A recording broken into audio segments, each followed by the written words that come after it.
আসসালামু আলাইকুম, আমি ডক্টর খালেদ আক্তার হ্যাপি। আজকে কথা বলবো রোজায় বাচ্চাদের কিভাবে পানি শূন্যতা দূর করব। বাচ্চাদের পুষ্টিকর যে খাবারগুলো দরকার, কি খাবার আমরা ইফতারের সময় বাচ্চাদেরকে দিতে পারি।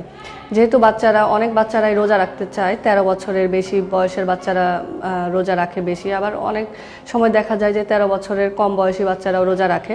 তো আমরা ইফতারে কি দিতে পারি? ইফতারে আমরা অবশ্যই পানি এবং খেজুর এটা দিয়ে আসলে ইফতার ভাঙানো সবচেয়ে ভালো, স্বাস্থ্যসম্মত।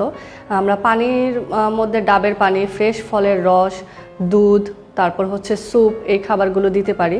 আর খেজুর খেতে পারে। খেজুর খেলে শরীরে এনার্জি চলে আসে, শক্তি চলে আসে, শরীরের ক্লান্তি ভাবটা দূর হয়ে যায়।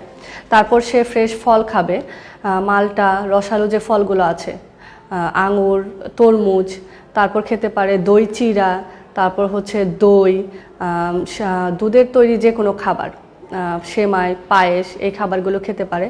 তেল মশলাযুক্ত যে খাবারগুলো, ভাজা পোড়া, এই খাবারগুলো আমরা বাচ্চাদের ক্ষেত্রে অ্যাভয়েড করব, কারণ এই খাবারগুলো খেলে বাচ্চাদের শরীরে ক্লান্তি ভাব চলে আসে, অ্যাসিডিটির সমস্যা হতে পারে। তো এই কারণে আমরা বেশি বেশি পানি আর ফলমূল আর সব খাবারগুলো আমরা একসাথে দিব না। বাচ্চাকে অবশ্যই অল্প অল্প করে একটু পর পর খাবার দিতে হবে। ইফতারের পর থেকে একসাথে সব খাবারগুলো দিলে বাচ্চা অস্বস্তি ফিল করবে। এই জন্য চেষ্টা করব অল্প অল্প করে একটু পর পর খাবার দিতে। সেরা ডাক্তার, সেরা হাসপাতাল, খাজা বদরুদ্দোজা মডার্ন হাসপাতাল।